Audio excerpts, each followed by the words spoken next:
Shalom, Assalamualaikum, Om Swastiastu, Namo Buddhaya, salam kebajikan dan salam cinta damai dari saya, Perianto Zamasi. Nah, Bapak Ibu Saudara-saudari, kali ini saya akan mengajak kita untuk mendengarkan bersama bagaimana sebuah pandangan dari Habib Kribo mengenai ibadah naik haji, ya kan ya, yang biasa dilakukan oleh saudara kita Muslim, yang dimana mereka harus pergi jauh-jauh di Arab untuk melakukan ibadah atau sholat di sana, teman-temannya.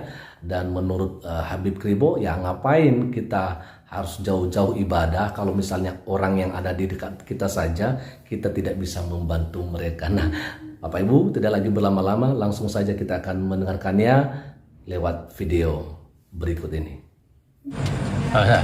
Nah, itu banyak tetangga yang susah. Buat apa Anda pergi ibadah jauh-jauh? Yang itu cuma untungnya buat Anda. Kalau bagi saya Pak, mendingan tuh duit kasihin orang-orang miskin tetangga Anda sebelum di sekitar Anda. Itu Anda dapat pahala. Yang dibilang pahala itu sesuatu perbuatan yang bermanfaat buat orang lain. Terlepas dari yang itu, Habib. Kalau menurut pandangan Habib, yang perlu diikuti itu yang Ada satu orang nih nanya sholat.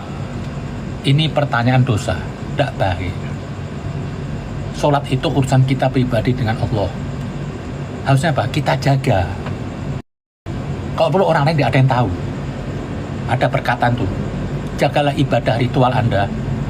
Simpanlah ibadah Anda itu seperti Anda menyimpan aib Anda. Jadi ibadah itu bukan untuk disosialisasiin, biar jadi private Anda. Jadi menanya orang sholat itu sama aja Anda menanya kepada orang Anda sudah bersetubuh belum dengan istri Anda. Itu nggak boleh, itu ruang privat. Sholat itu bukan segala-galanya, sholat itu alat. Makanya perintahnya sholat itu setelah di Madinah. 13 tahun Nabi di Mekah nggak ada sholat. Jadi sholat itu bukan segala-galanya. Yang dibilang sholat itu apa? Mencegah perbuatan keji dan munkar. Jadi sholat itu bukan 5 kalinya, tapi selama 24 jam itu, di saat Anda tidak berbuat mungkar dan keji, Anda sedang sholat. Sekarang cuma sholat dipahami 5 kali sholat terus mau masuk surga. Receh amat. Sholat gak pakai duit, cuma tunduk-tunduk minta surga. Itu bukan sholat. Sholat yang sebenarnya itu tadi, amal. Makanya perintahnya apa? Mendirikan. Jadi apa? Dalam bentuk perilaku. Bukan melaksanakan, dirikan. Jadi apa? Menjadi amal perbuatan. Di saat saya nggak membuat keji sama orang, itu saya sholat. Jadi sholat itu 24 jam. Kalau cuma 5 kali sholat, masa Tuhannya pakai timer? Itu aja. Keblinger nih orang, nggak apa-apa loh. Ali lanjut. Manusia itu paling susah menerima kritik. Merasa dirinya sudah suci. Padahal yang kita imanin ini hari mungkin nggak lebih dari 10% kebenaran ajaran Nabi.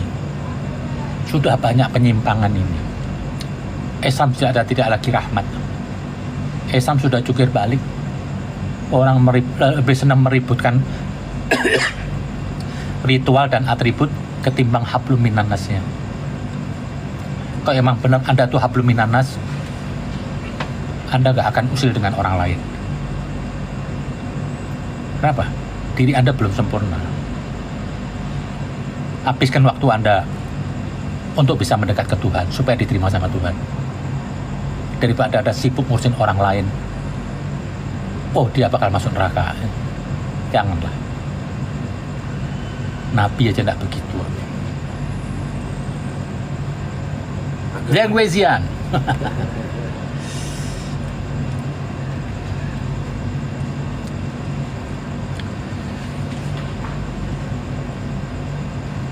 Jadilah orang baik lah, nggak usah merasa suci, nggak usah negara. ada yang ini.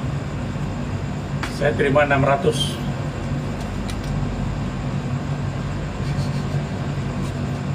Buya Syakur tuh bagi saya seorang pemikir yang hebat, 600. melawan pemikiran-pemikiran primitif. Kita ini susah di negerinya. Oh, apalagi orang beragama, paling nggak bisa terima kritik. Padahal apa? Isinya Al-Quran itu isinya kritikan buat umat Islam. Bahkan di situ ada kutukan dari Tuhan. Nah, bagi saya itu Buya Syakur itu apa? tokoh perubahan, tokoh Islam hasil dari akal sehat. Dia mendobrak pemikiran primitif. Tapi sayang, dia kok cepet ninggalin kita. Emang terkadang orang baik itu waktunya tidak dikasih lama. Ya, saya bukan menuduh. Kadang-kadang orang meninggal bisa juga dipanggil Tuhan, sakit, bisa juga mati sebab manusia, bisa aja. Tapi kita nggak bisa nuduh. Oh, orang kalau bicara kebenaran agama, ujungnya mati dibunuh. Yesus, Nabi Muhammad, Al-Hallaj, Ali bin Abi Thalib, mantu Nabi. Yang bunuh siapa? Abdurrahman ibn Muljam, orang ahli ibadah, hafal Quran, membunuh mantu Rasulullah yang sudah disucikan dalam Al-Quran, dinisbatkan apa? Ali bin Abi Thalib kafir. Itu orang kalau bicara kebenaran agama akan terancam nyawanya. Dan orang tuh kalau membunuh manusia itu banyak cara, tidak harus dengan pedang, kadang-kadang makan atau apa.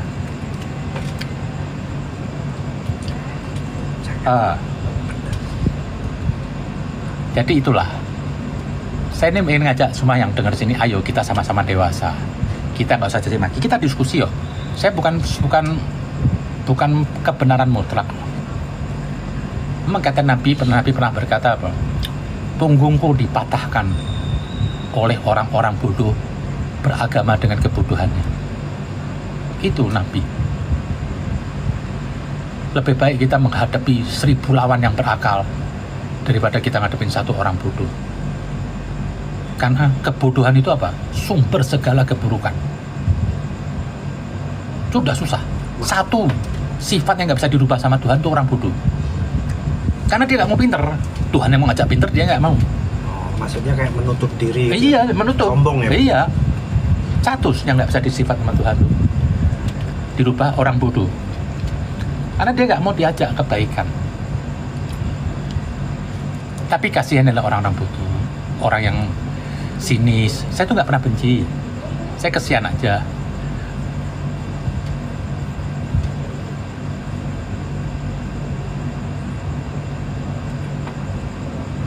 Bahas Pak Rizik udah diem sih sekarang. Kita kritik kalau dia berbicara, kalau salah kita kritik. Betul, jangan menyebar kebencian, bukan ajaran Islam. Itu Rian, Anda 100. Dapat apa, Bib? Insya Allah dapat surga.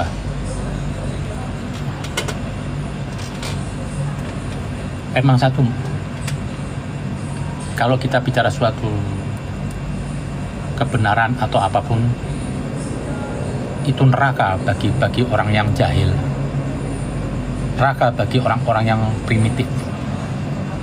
Makanya kebenaran itu pedang Tuhan. Dia akan menusuk segala sesuatu yang sesat. Dia jalan sendiri. Jadi kalau ada orang bicara kebenaran, kalau ada orang yang kebakar, tersiksa, itu dia sedang ketikam. Semoga Anda sadar. Oh, yang pada kebakaran maksudnya. Sekarang lagi itu ya, Bu ya. Iya. Ketusuk-tusuk ya Iya. sama kata-kata Habib ya. Minum kopi dulu lah. Minum kopi. Bib. Minum kopi. Duduknya berdiri. Kalau kaku, jongkok. Karena bicara kebenaran ini perlu otot yang tenang, adem, pikiran adem. Jangan marah-marah.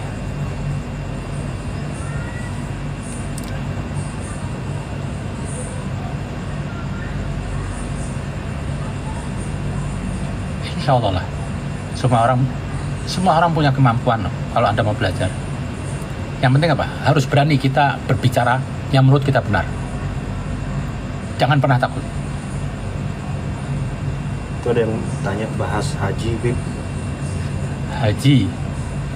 Kalau haji sih, saya nanti kontroversi, ribut lagi sama orang. Kalau pemahaman Habib, Karena ibadah itu menjadi sah apabila syarat-syaratnya lengkap.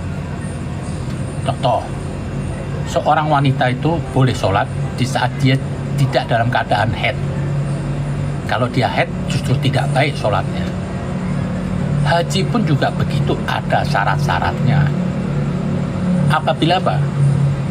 Di sekeliling Anda, keluarga Anda, itu sudah hidupnya berkecukupan. Saya heran kadang-kadang, banyak orang pulang pergi haji, tapi ada saudara yang nggak punya rumah. Saya heran kadang-kadang ada saudara yang miskin. Saya heran lagi apa? Ada tetangganya miskin, nggak punya rumah. Tolong dibaca ini.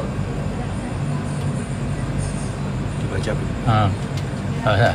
Nah, itu banyak tetangga yang susah. Buat apa Anda pergi ibadah jauh-jauh? Yang itu cuma untungnya buat Anda. Kalau bagi saya Pak, mendingan tuh duit kasihin orang-orang miskin tetangga Anda sebelum di sekitar Anda. Itu Anda dapat pahala. Yang dibilang pahala itu sesuatu perbuatan yang bermanfaat buat orang lain. Makanya ada riwayat sebaik-baik manusia yang memberi manfaat kepada orang lain. Kalau saya nih sholat itu nggak ada pahalanya. Saya pergi haji itu cuma buat konsumsi saya. Tuhan nggak untung, orang lain nggak untung. Nah, kalau emang di depan rumah Anda masih ada orang yang membutuhkan pertolongan Anda, itu lebih afdol Anda kasih mereka. Wallahi, demi Tuhan. Kalau Anda kan uang haji itu 100 juta, Anda bangunin orang yang punya rumah, sendal-sendal Anda masuk surga. Kalau sholat, saya ini sholat umur saya sudah mau 60 tahun. Mungkin kalau ada 2 rakaat diterima Tuhan, saya bersyukur. Tapi kalau Anda nyenengkan orang, apa ada jauh-jauh. Nabi pun juga haji terakhir, dan sekali. Itu kenapa Nabi pergi haji terakhir? Karena lingkungan Mekah dan Madinah itu sudah tidak ada ketidakadilan, kesejahteraan. Barulah Nabi berangkat. Kalau dalam keadaan masih ada perang, Nabi nggak pergi haji. Padahal kalau sering juga bisa ya, bukan deket. Nah, padahal Mekah Madinah itu deket. Dan itu cukup sekali. Kok sekarang ada orang lain bisa pergi haji 4 kali, 3 kali, umroh tiap tahun. Kosong Anda. Sama tadi Anda seperti seorang wanita lagi head Anda sholat. Tidak dapat amal. Makanya sudah ratusan juta jamaah Indonesia ini pergi haji. Tidak merubah manusia muslim lebih baik. Katanya haji itu sempurna. Dah. Yang korupsi makin korupsi. Kalau koruptor naik haji 10 kali masuk surga, Bib? Tidak ada. Dosa itu tidak bisa diampunin dari ibadah ritual. Kalau saya mengening duitnya orang 1 juta, ya harus kembaliin 1 juta. Tidak bisa dengan saya sembahyang tahajud, pergi haji, tetap dosa. Bangun masjid, Bib? Mau bangun masjid kayak apa, kayak nggak ada. Kasih sedekah orang miskin kayak Robin Hood gitu, Bib? Ya bagus, banyak dengan orang lah. Oh, bisa diampuni, Bib? Iya. Konsep koruptor berarti gitu mungkin, Bib? Ya kasihin orang, banyak orang koruptor buat dirinya sendiri.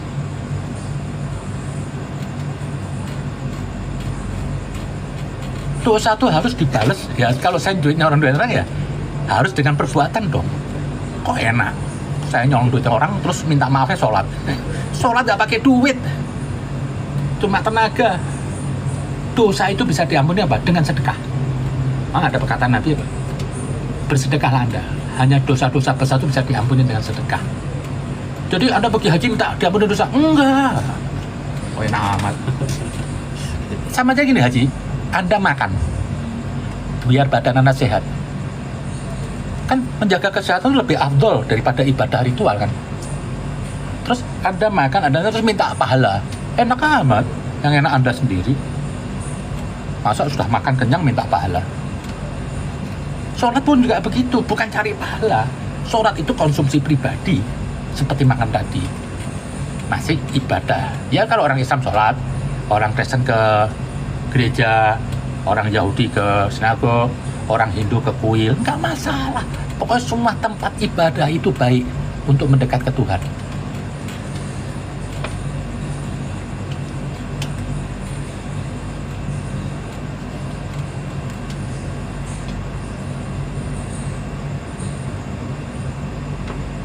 Ada yang nanya cucu Habib, gini aja loh, kita ini semua cucunya Tuhan.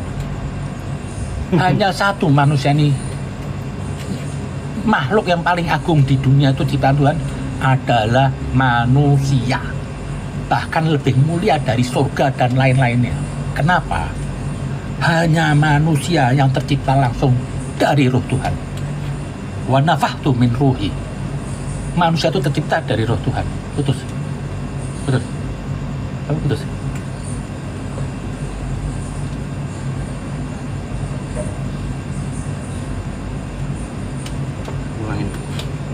hanya manusia yang tercipta dari roh Tuhan.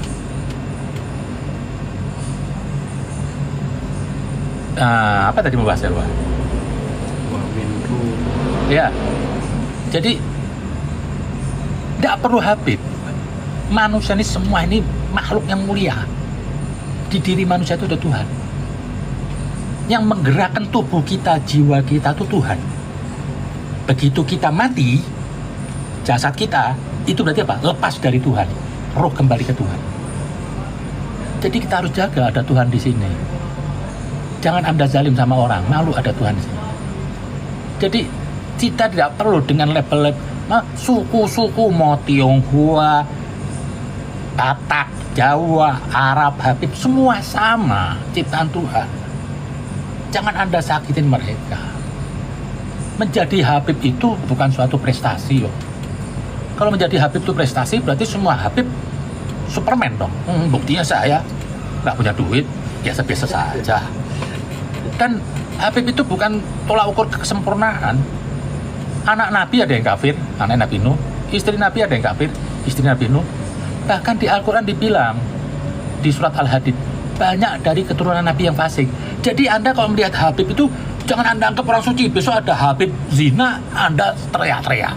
Akhirnya malah Anda menciptakan aib kan. Membuka aib orang, dosa. Nah, itu dia Bapak Ibu Saudara-saudari bagaimana tadi sebuah pandangan yang disampaikan oleh Habib Kribo mengenai ibadah naik haji, yang memang jelas Bapak Ibu Saudara-saudari bahwa saudara-saudara kita Muslim ini ya setiap tahunnya selalu mengadakan ibadah haji ya seperti begitu, dan ya mereka harus datang di Arab ya, tepatnya di Mekah seperti begitu. Ya bagi saya sebenarnya nggak jadi masalah mau ibadah dimanapun juga, bahkan mau ibadah di Palestina kah mereka, di manakah mereka, ya itu suka-suka mereka ya kan. Tapi apa yang disampaikan oleh Habib Kribo ini adalah boleh aja silakan ibadah naik haji, tapi bagaimana ya kan aplikasi daripada pengajaran-pengajaran yang kita dapatkan gitu loh. Apakah kita melakukan yang baik terhadap sesama kita ya ataupun tidak? Ya ngapain kita beribadah jauh-jauh ya kan, tetapi sebenarnya hati kita, perbuatan kita ya tidak benar di hadapan sesama kita ya. Ada orang yang mungkin ibadahnya setiap hari tetapi kelakuannya malah membenci orang lain, bahkan berlaku tidak baik, bahkan berlaku jahat terhadap saudara-saudara yang ada di sekitar dia seperti begitu. Jadi artinya bahwa ya lebih kepada bagaimana kita hidup ya berdampingan terhadap sesama kita sekalipun berbeda agama mungkin seperti begitu ya. Artinya ya silakan kita ibadah, tetapi tingkah laku perbuatan kita itu yang paling penting. Kalau kita ibadah setiap hari tetapi kita jahat terhadap sesama kita, ya sia-sialah ibadah kita. Mungkin itu maksudnya teman-teman ya. Jadi bukan berarti Habib Kribo mengatakan bahwa tidak penting yang namanya sholat atau ibadah naik haji, bukan. Tetapi ya harus selaras ya, bahwa kita beriman kepada Tuhan ya, maka harus ada prakteknya terhadap sesama kita seperti begitu ya. Orang Kristen juga seperti begitu. Siapapun juga kita yang mendengarkan ini ya, jangan hanya kita beribadah di gereja ya, memuji Tuhan, dengarkan firman, tetapi kalau misalnya kelakuan kita terhadap sesama kita tidak baik, maka sia-sia juga lah beribadatan kita itu ya.